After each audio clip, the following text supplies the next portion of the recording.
You're not gonna believe this, man. Somebody's in my stand. Somebody's in my stand, Don. You believe this? What are you doing? Hunting? Hunting? It's private property, bud. You know, who told you can hunt here? My granddad. Your granddaddy, you guys are a bunch of poachers, man. Get on down out of there. You can't hunt out here.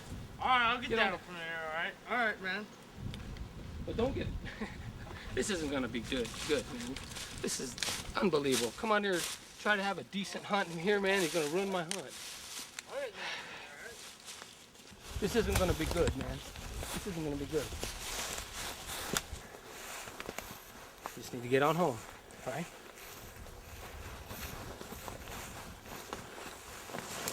You just go on home, buddy.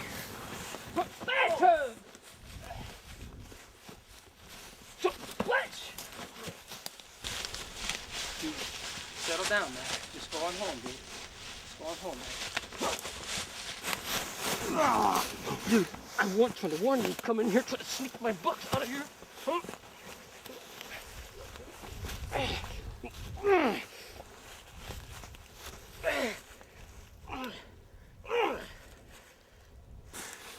Oh my gosh, man. Did you see that? Shut it off, Don.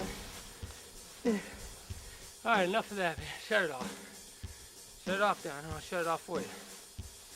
Shut it off, Don. Okay, shut it off. Shut it off, Don.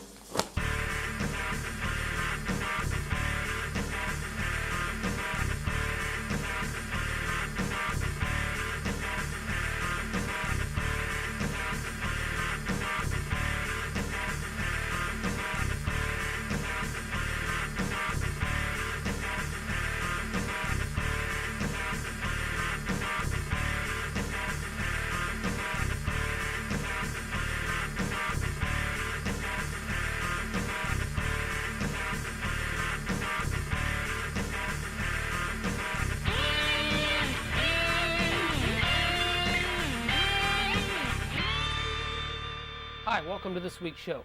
This week, we're bow hunting for whitetail deer right here in central Indiana.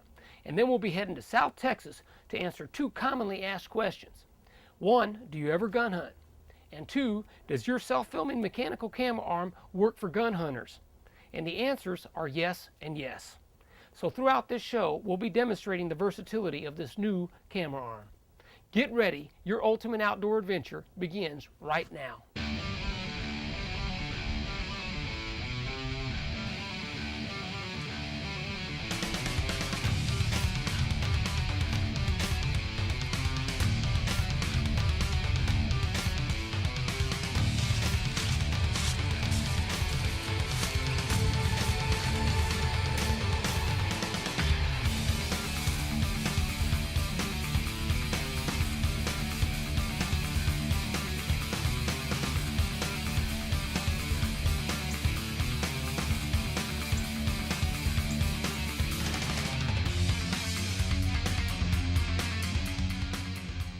It wasn't long, and I could tell that the HTS lip licker scent I put out was doing its job when a young buck came in to investigate.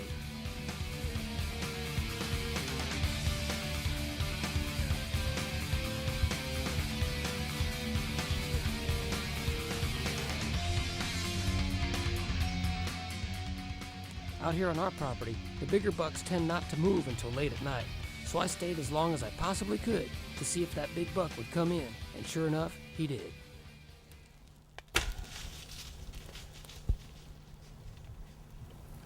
Man, what a rush. What a rush, man.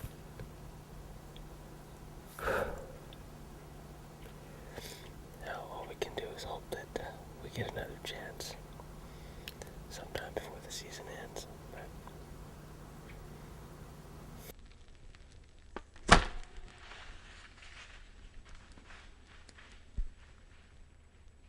Well, I knew if I was ever going to get a second shot on that 8-pointer, I was going to have to leave him alone for a while. I didn't want to pressure him and push him out of the area, so I decided to hunt it over a food plot on the north side of the property. This would enable me the opportunity to fill the freezer. But before we get into that hunt, here's Tom James of Modern Habitat Solutions to tell us how those food plots were designed. The purpose for our visit today is we're going to spray these food plots to eliminate this weed competition. And you can see where the farmer has already sprayed outside of your food plot areas with his equipment to drill his soybeans in. So we're going to end up with a clean site as he has on his side of the field. We're going to use our ATV tank sprayer today, and we're going to spray Roundup, which works systemically in the plants and it kills it to the root. The plant's not going to come back once it's been sprayed, but it takes about 10 days for it to thoroughly kill. And we're also going to enjoy the result of a cleaner food plot and ground that works up so much easier with our equipment when we're actually in here the day of planting. A couple key things to remember with the ATV sprayer is we're going to deal with about 20 gallons of water to cover 1 acre of ground. In that 20 gallons of water, I've mixed 32 ounces of Roundup, and that'll be a real good ratio to get a real good kill all the way down to the root as we want. If you're using an ATV, remember 2 other key numbers. You're going to want to run 20 pounds per square inch on your gauge on your sprayer, and you don't want to exceed 4 miles an hour when you're spraying to make sure you get thorough coverage of the field. Today we're going to spray. We're going to come back in 10 to 14 days. We're going to plant this field with the Furminator, and you're going to enjoy some great hunting over this field this fall. After the Roundup had a chance to do its job, we got in here a week ago or so and mowed this really short with the bush hog. Had a lot of grass cover on here that was killed down with the herbicide. So last night I got in and did several passes with the Furminator set on a real heavy aggressive disking angle and worked this field 2 or 3 passes. Now today, in this pass right here that you just saw, I'm actually just dropping seed. I've leveled the Furminator out. I've got the blade set relatively straight, and I am dropping the annual biologic seed in the ground and cold-packing it right in.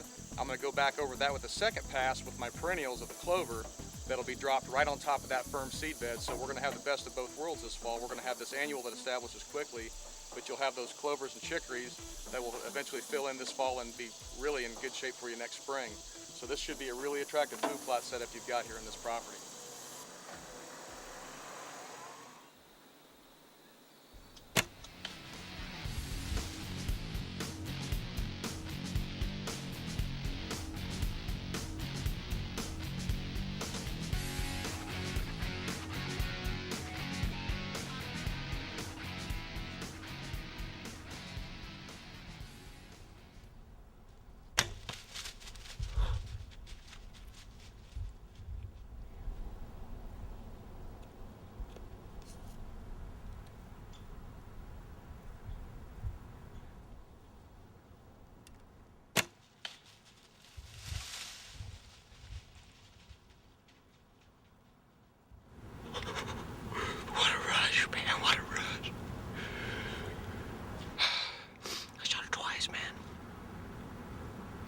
Once I shot her a little bit far back, but looked like the back of the lungs, and she moved off, and she didn't even know what hit her. She turned around and was kind of licking her side there.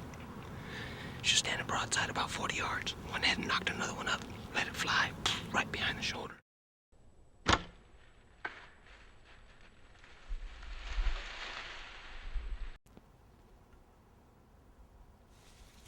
She fell down right in here somewhere, right up in here. I heard her go down, so it shouldn't be much of a track job. There she is right there. As a matter of fact, I can see her already, man.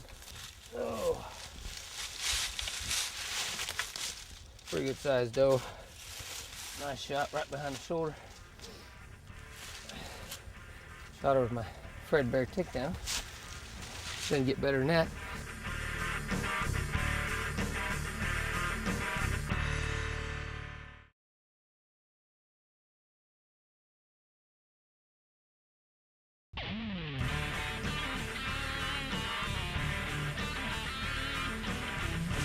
Well, it's no secret that my favorite broadhead is the Zwickey 2-blade. It's been bringing down big bucks since 1938. It is the most lethal broadhead you will ever shoot. Now, one of the misconceptions about the 2-blade broadhead by Zwickey is that it's only used for wooden arrows or for traditional bow hunting. But that's a misconception.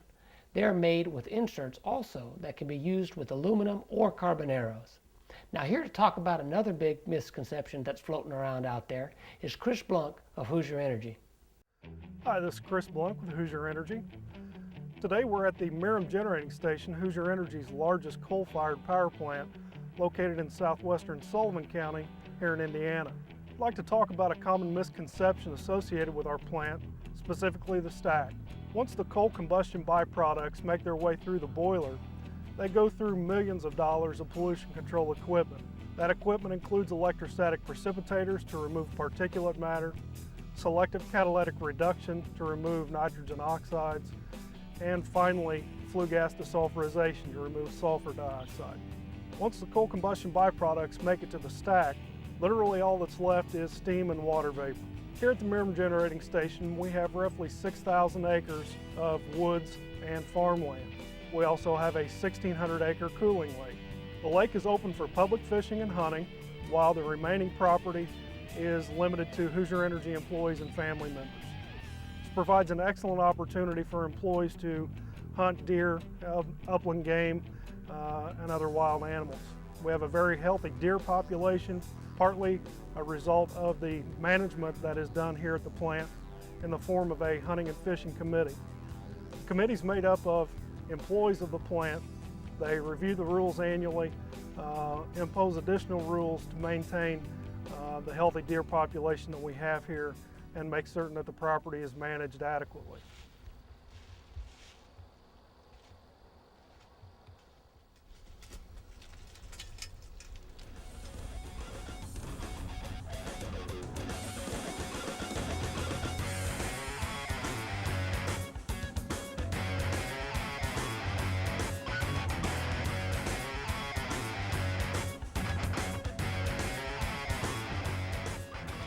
Only one doe came into the food plot the first evening of Chris's hunt, but the following morning he was back on stand and ready for the hunt.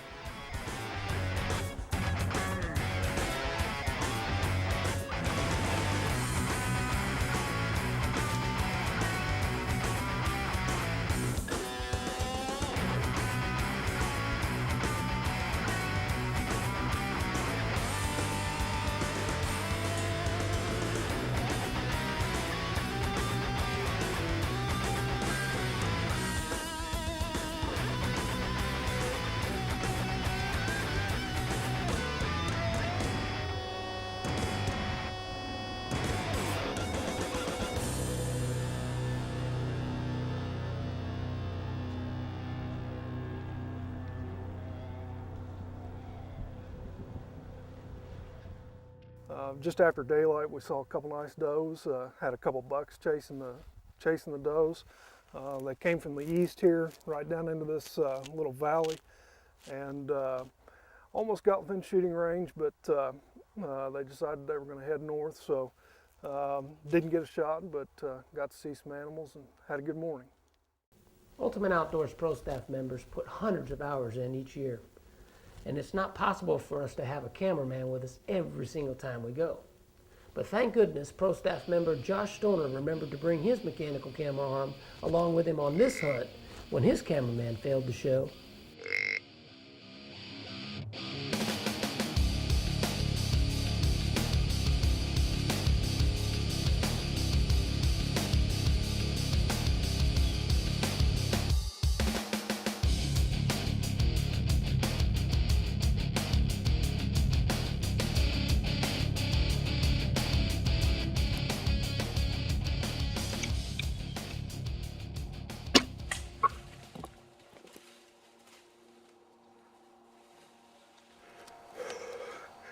I just shot the biggest deer of my life.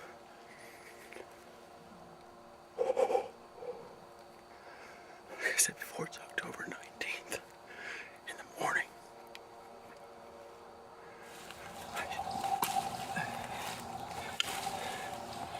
Here he is, folks. It's my biggest deer to date. Just an absolute beautiful deer. He's been rubbing on trees. He's got a split brow tine here. Got 1, 2, 3, 4, 5, 6, 7, 8, 10, 11.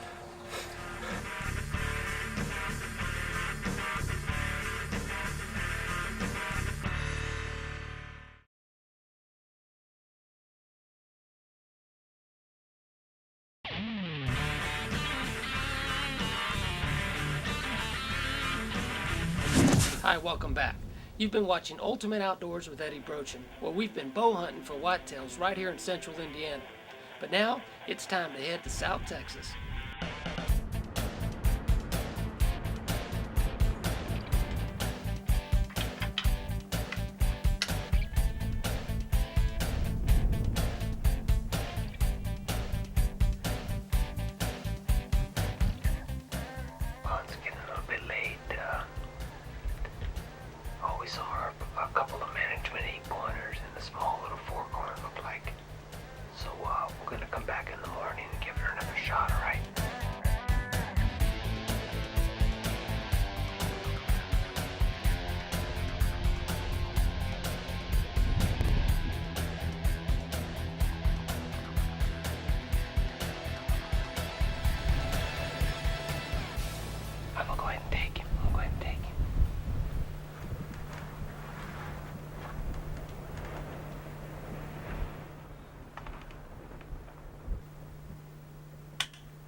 dropped him. I dropped him. He's down. Nice deer, eh?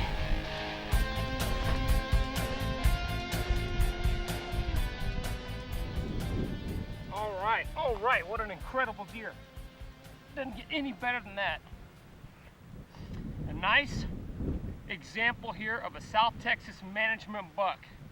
Doesn't get any better than that. He's old, he's very mature. Got a little kicker coming here off the left main beam. Just a solid buck.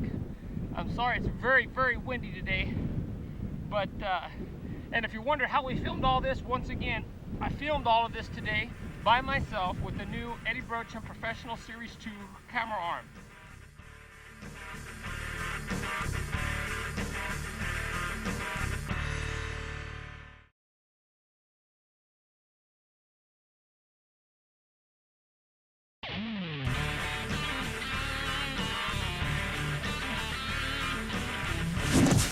Well, after missing that 8-pointer there on opening day, I knew I was going to have a tough season because I wasn't going to settle for any other buck.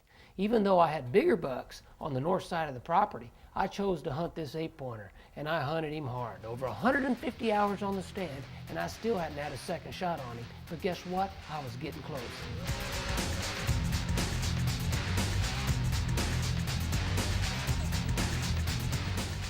The following afternoon, I decided it was time to get aggressive. If I was going to get a second shot on this 8-pointer, I needed to take it to him.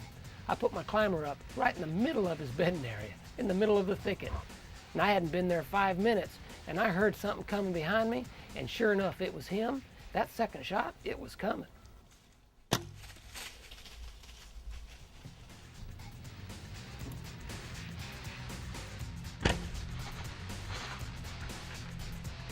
Before I could head out for my final hunt of the season, I had to pull into Gander Mountain to pick me up another bottle of HTS, or Hoosier Trapper Supply's lip liquor. I was fresh out. Now on my way in, I ran into John Mullet of the Farmers and Hunters Feeding the Hungry Ministry. He had something to tell me about what you can do with that extra deer this holiday season. My name is John Mullet. I'm coordinator for Central Indiana Farmers and Hunters Feeding the Hungry, but we are located all over the United States and Canada. If you'd like to donate a deer, if you'd like to make a monetary donation, or if you'd like to volunteer, please check out our website. It is fhfh.org. It's the perfect thing to do with that last deer of the season. God bless. It was the last day of deer season, and I found myself back on stand at the official Ultimate Outdoors hunting lease when I spotted the same 8-pointer I'd been hunting all season long. All right, there's a really nice buck out there with, looks like 9 does and a smaller buck. But I know I'm not gonna get a shot if I stay here, so I'm gonna go ahead and get down. And I'm gonna run down the edge, go downwind, see if I can't cut him off on the fence line. All right, let's go, let's go.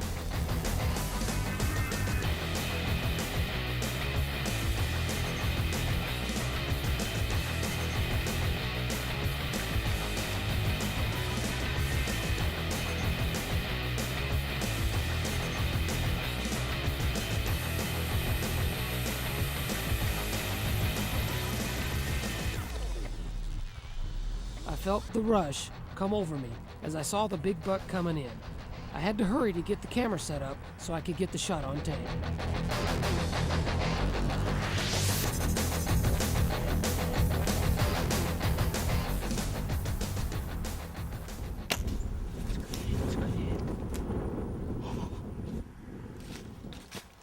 All right, I called Don the cameraman in for this last little piece. Let's go get our hands on this buck. About time.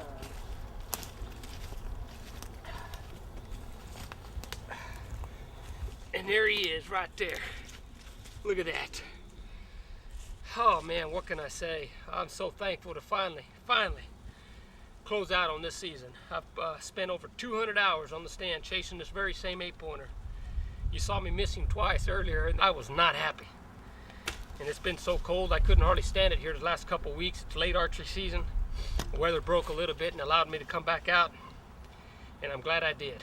This morning you saw this buck grazing out here in the open field here with some does. I was sitting up in the corner stand, and I knew I wasn't going to get a shot on him if I stayed there, so I got down and ran around on the fence line 300 yards and set up on a creek bed where I thought they might be coming through, and sure enough, man, that doe led him right to me.